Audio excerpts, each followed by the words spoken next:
अस्सलाम वालेकुम दोस्तों, मैं हूं सैयद हैदर। आप देख रहे हैं मेरा ऑफिशियल चैनल। दोस्तों, आज की वीडियो के अंदर मैं आपको बताऊंगा कि बेसिकली अमेरिका और पाकिस्तान के जो ताल्लुकात के ऊपर आज बात हो रही है। ये कहा जा रहा है कि पाकिस्तान अमेरिका का बहुत अच्छा दोस्त है। तो आज की वीडियो के अंदर मैं आपको बताऊंगा कि बेसिकली पाकिस्तान अमेरिका के ताल्लुकात कब से शुरू हुए, वो क्या वजह थी कि लियाकत अली खान साहब रूस का जो इन्विटेशन था उसको छोड़ के अमेरिका पहुंच गए, और उसके बाद जो पाकिस्तान की फॉरेन पॉलिसी है वो किस तरीके की चली, और आज तक जो पाकिस्तान को कहा जाता है कि पाकिस्तान वेस्टर्न ब्लॉक में मौजूद रहा और आज भी पाकिस्तान वेस्टर्न ब्लॉक का एक हिस्सा है इनडायरेक्टली। ये तमाम चीज़ें क्या हैं, देखिए सबसे पहले तो आपको ये समझना पड़ेगा कि 1947 में जब पाकिस्तान आज़ाद हुआ तो उस टाइम पे ना सिर्फ पाकिस्तान आज़ाद हुआ बल्कि उस दौर के अंदर तीन लोगों के लिए बहुत बड़ी मुश्किल थी इस आज़ादी को बर्दाश्त करें। यानी एक थे हेनरी ट्रूमैन, एक थे जोसेफ स्टेटलन और एक थे लॉर्ड माउंटबेटन। अब लॉर्ड माउंटबेटन का नाम तो आपने सुना ही होगा, और बल्कि सबको ही पता है। लॉर्ड माउंटबेटन वो थे कि जिनके टाइम पे हिंदुस्तान और पाकिस्तान की अलहदगी हुई। लेकिन हेनरी ट्रूमैन और जोसेफ स्टेटलन जो थे, ये तो वो शख्सियात थे। एक थे यूनाइटेड स्टेट ऑफ अमेरिका के 33वें प्रेसिडेंट हेनरी ट्रूमैन, और दूसरे थे जोसेफ स्टेटलन जो कि रूस के उस दौर में यूएसएसआर के हेड थे। अब पाकिस्तान जब अलग हो गया और उसके बाद जब ये दो मुल्क दुनिया के नक्शे पे आए तो अमेरिका के लिए ज़्यादा परेशानी की बात इसलिए थी क्योंकि अमेरिका उस दौर में दूसरी आलमी जंग के अंदर भी यूनाइटेड नेशन, अमेरिका और यूके ये सारे एक जगह थे। यानी यूनाइटेड नेशन के जो हेड्स थे वो भी जो है वो अमेरिका की ही, उनकी तरफदारी अमेरिका की तरफ थी। तो जब ये दोनों मुल्क अलग हुए तो अमेरिका के लिए परेशानी इसलिए थी क्योंकि अमेरिका ये चाहता था कि अगर यूके उसका टूट भी गया, यानी जो बरतानिया का जो पावर है वो बर्रे-ए-सग़ीर में टूट भी गए, तब भी इन दोनों ममालिक को अमेरिका अपने पास रखे। उसकी वजह यह थी कि उस दौर के अंदर सिर्फ दो बड़ी पावर्स थी। एक थी ईस्टर्न ब्लॉक और दूसरा था वेस्टर्न ब्लॉक। यानी ईस्टर्न ब्लॉक आसान अल्फाज में वो ममालिक थे जिनको सोवियत यूनियन हेड कर रहा था, और वेस्टर्न ब्लॉक वो ममालिक थे, यानी वेस्टर्न ब्लॉक के ग्रुप के अंदर वो ममालिक शामिल थे कि जिसको अमेरिका जो है वो लीड कर रहा था। अमेरिका उसका सुपर हेड था और सोवियत यूनियन के ये खिलाफ था। यानी दो ग्रुप्स, एक वेस्टर्न ब्लॉक और एक ईस्टर्न ब्लॉक। अब पाकिस्तान के पास और इंडिया के पास क्या ऑप्शन था कि वो किस तरफ जाएं, क्योंकि 1949 के अंदर जब बाकायदा तौर पे अमेरिका की तरफ से भारतीय प्राइम मिनिस्टर को जो है वो एक इनविटेशन आ गया था कि आप जो है वो अमेरिका आ जाए, तो यहाँ पे लियाकत अली खान साहब को के जहन में एक सोच थी कि यार जब दो ममालिक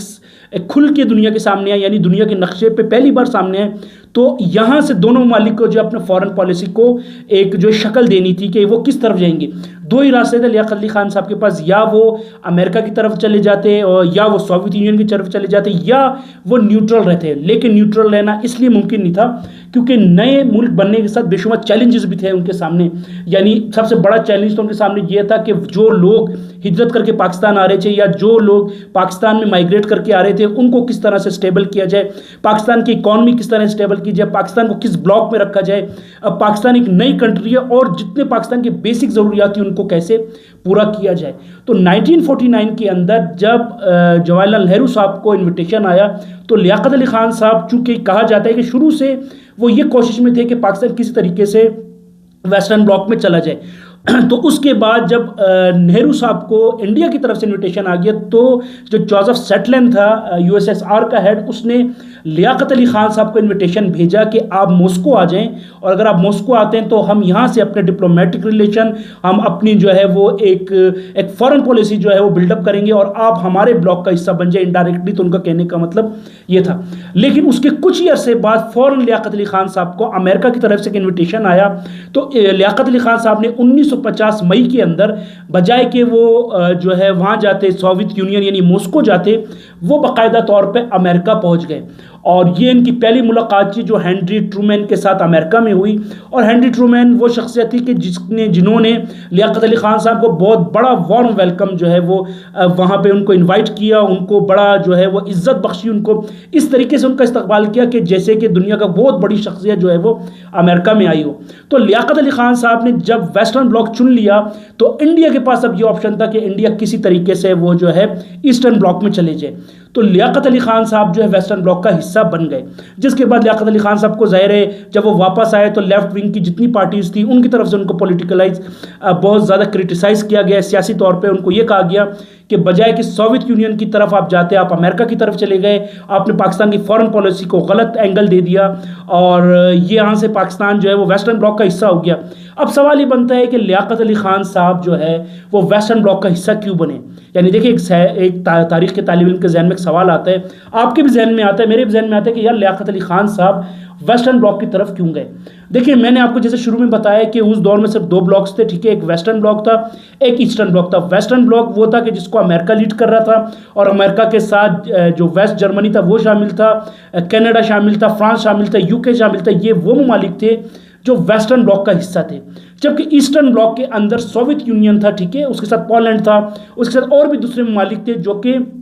सोवियत यूनियन यानी यूएसएसआर के ग्रुप में शामिल थे। अब लियाकत अली खान साहब जो थे वो इस तरफ इसलिए गए क्योंकि जैसे मैंने आपको बताया कि उनके जहन में ये चीज़ थी या वो ये चाहते थे कि पाकिस्तान के अमेरिका के साथ ऐसे ताल्लुकात बन जाएं कि पाकिस्तान अमेरिका पाकिस्तान को तमाम जितनी भी इकोनॉमिकली है, जो मिलिट्री है के शोबे के अंदर है या जो सियासी शोबाजात है पाकिस्तान के, उन तमाम के जो ताल्लुकात हैं वो पाकिस्तान के अमेरिका के साथ बेहतर हो जाएं। और यही वजह है जब हेनरी ट्रूमैन जब लियाकत अली खान साहब से मिले, बल्कि इवन यहाँ तक मैं आपको ये भी बता दूं कि अमेरिका दुनिया के उन ममालिक में से है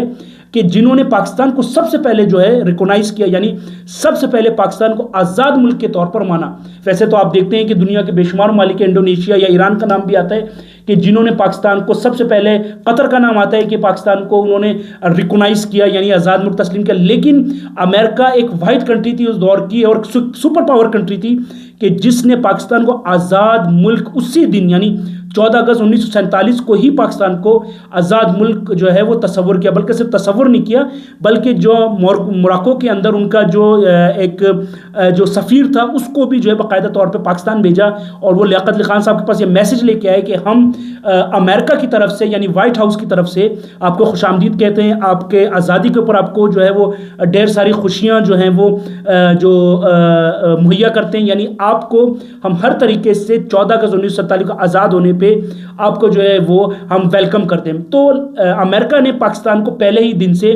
जो है वो तस्लीम कर लिया था। अब लियाकत अली खान साहब इसी वजह से अमेरिका की तरफ गए क्योंकि जैसे मैंने आपको बताया कि शुरू से पाकिस्तान को ये था कि किसी तरीके से पाकिस्तान अपनी जितने भी पाकिस्तान के पास चैलेंजेस थे उसको हल किया जाए। और उस दौर में वेस्टर्न ब्लॉक और ईस्टर्न ब्लॉक में पाकिस्तान के पास सिर्फ एक ही चांस था, या पाकिस्तान ईस्टर्न ब्लॉक को चुनता या पाकिस्तान वेस्टर्न ब्लॉक को चुनता। तो लियाकत अली खान साहब ने वेस्टर्न ब्लॉक चुना और वो फिर उसके बाद अमेरिका चले गए और अमेरिका में उनका बड़ा इस्तकबाल हुआ, जिसके बाद पाकिस्तान और अमेरिका के दरमियान जो है वो ताल्लुकात बहुत अच्छे तरीके से बनने शुरू हो गए। आज आप देखें ना तो तारीख के अंदर, तारीख का तालिब इल्म बल्कि बेशुमार लोग ये कहते हैं कि लियाकत अली खान साहब ने पहले दिन जो है फॉरेन पॉलिसी गलत रख दी। लियाकत अली खान साहब को जो है अगर मॉस्को की तरफ से आया था तो उनको वहाँ जाना चाहिए था, या लियाकत अली खान साहब जो है अमेरिका जाके उन्होंने गलती की। तो ये उस दौर के लियाकत अली खान साहब जो पाकिस्तान के वज़ीर आज़म थे, ये उनके लिए एक लम्हा फिक्रिया था, ठीक है, क्योंकि नेशनल इंटरेस्ट के ऊपर जब लियाकत अली खान साहब ने फैसला किया और उसका जवाब अमेरिका ने भी जिस तरीके से दिया, जो उनको वेलकम कहा, वो उनको अमेरिका बुलाया, उनका इस्तकबाल किया, तो लियाकत अली खान साहब ने पाकिस्तान की फॉरेन पॉलिसी इस तरीके की स्टैंड कर दी कि पाकिस्तान अमेरिका के साथ वेस्टर्न ब्लॉक में रहेगा। और उसके बाद फिर पाकिस्तान, जब लियाकत अली खान साहब का कत्ल भी हो गया, लेकिन पाकिस्तान अमेरिका के साथ बड़े अच्छे तरीके से चलता रहा। और उसके बाद सीटो और सेंटो भी पाकिस्तान ने 1954 में और 55 में साइन किया और अमेरिकन ब्लॉक में रहा। इस दौरान जो इंडिया था वो आपका ईस्टर्न ब्लॉक में चला गया, क्योंकि इंडिया ने देखा कि पाकिस्तान जब वेस्टर्न ब्लॉक में मौजूद है यानी अमेरिका के साथ मौजूद है, हेनरी ट्रूमैन के लियाकत अली खान साहब से बड़े अच्छे ताल्लुकात हैं, ठीक है, तो इंडिया जो है फिर वो ईस्टर्न ब्लॉक में चला गया और वो फिर सोवियत यूनियन के साथ रहा एक लंबे अरसे तक, यानी 65-71 की जंग में भी इंडिया उसी तरफ शामिल रहा। तो आज जो हमारे यहाँ जहन में सवाल उठता है या आज के तालिब इल्म, क्योंकि आप देखें अगर इसके ऊपर आपको बेशुमार किताबें मिलेंगी, बेशुमार आपको इस पर थ्योरीज, स्टेटमेंट्स मिलेंगे कि लोग ये कहते हैं कि लियाकत अली खान साहब ने गलत किया, लियाकत अली खान साहब ने जो है वहाँ जाने का जो फैसला था उनका वो ठीक नहीं था, उनको सियासी तौर पर बड़ा जो है उनको उन पर तनकीद की गई और बेशुमार उनके बारे में बातें की जाती हैं। लेकिन चूंकि पाकिस्तान नया नया बना था, पाकिस्तान के पास दो ही ऑप्शन थे, या पाकिस्तान पाकिस्तान वेस्टर्न ब्लॉक में जाता या पाकिस्तान ईस्टर्न ब्लॉक में जाता या पाकिस्तान न्यूट्रल रहता। न्यूट्रल तो पाकिस्तान इसलिए नहीं रह सका था क्योंकि नई कंट्रीज थी, बेशुमार चैलेंजेस थे। तो लियाकत अली खान साहब ने यह फैसला किया कि नहीं, मैं अमेरिका की तरफ जाऊंगा, मैं अमरीकी ब्लॉक में अपने आप को रखूंगा और अमेरिका से जिस किस्म के भी यानी मुझे अगर कोई ऐसी चीज़ मिलती है, कोई ऐड मिलता है, कोई पैकेज मिलता है, तो ये मेरी कंट्री के लिए बेहतर रहेगा। ये सोच थी लियाकत अली खान साहब की, क्योंकि एक नई कंट्री दुनिया के नक्शे पे आई थी। ऐसा तो था नहीं कि आप कहें कि पाकिस्तान पिछले 50 साल से था, उसके बाद उन्होंने फॉरेन पॉलिसी चेंज की, या पाकिस्तान जो है उससे पहले किसी और ब्लॉक में था। वो तो दिन ही नया था और पहले दिन ही पाकिस्तान बना था और दुनिया के नक्शे पे आया था। तो वहां से पाकिस्तान की फॉरेन पॉलिसी अमेरिका के साथ हो गई, और जब अमेरिका के साथ हुई तो जाहिर है अमेरिका भी सोवियत यूनियन के खिलाफ था, और अमेरिका इस साउथ एशिया के अंदर अपने कदम जमाने के लिए अमेरिका भी चाहता था कि उसको कोई ऐसा एक जो है वो पार्टनर मिले या उसको ऐसी कंट्री की दोस्ती मिले कि जो कि सोवियत यूनियन को तोड़े। तो फिर इसी जगह सोवियत यूनियन ने भी इंडिया को अपने करीब कर लिया और फिर इंडिया के ताल्लुकात सोवियत यूनियन के साथ बनने शुरू हो गए। तो यहाँ पे आपको ये समझना पड़ेगा कि जो कहते हैं ना कि लियाकत अली खान साहब अमेरिका क्यों गए, उनको मॉस्को की तरफ से इन्विटेशन आया था, तो उसकी बेसिकली वजह ये थी। मैं ये नहीं कह रहा कि अमेरिका जाना उनकी गलती थी या बहुत फायदेमंद था, लेकिन पाकिस्तान की फॉरेन पॉलिसी को स्टेबल करने के लिए, पाकिस्तान को किसी एक ब्लॉक में रखने के लिए लियाकत अली खान साहब ने चुना कि पाकिस्तान किसी तरीके से अमरीकी ब्लॉक में रहे, वेस्टर्न ब्लॉक में रहे, ताकि पाकिस्तान के ताल्लुकात अमरीका के साथ और ख़ास तौर पे जो सोवियत यूनियन की कंट्रीज़ हैं उनके साथ जो है वो उनकी वजह से ख़राब ना हो, और पाकिस्तान को अस्करी तौर पे, सियासी तौर पे, माशी तौर पे बेहतर से बेहतर जो है वो एडवांटेज मिले, अमेरिका पाकिस्तान को सपोर्ट करे। और इसी वजह से लियाकत अली खान साहब जो 1950 में उन्होंने अमेरिका का दौरा किया, जिसे तारीख के अंदर जो है वो नेशनल इंटरेस्ट का जो है वो विजिट भी कहा जाता है कि पाकिस्तान की फॉरेन पॉलिसी उसके बाद बनी।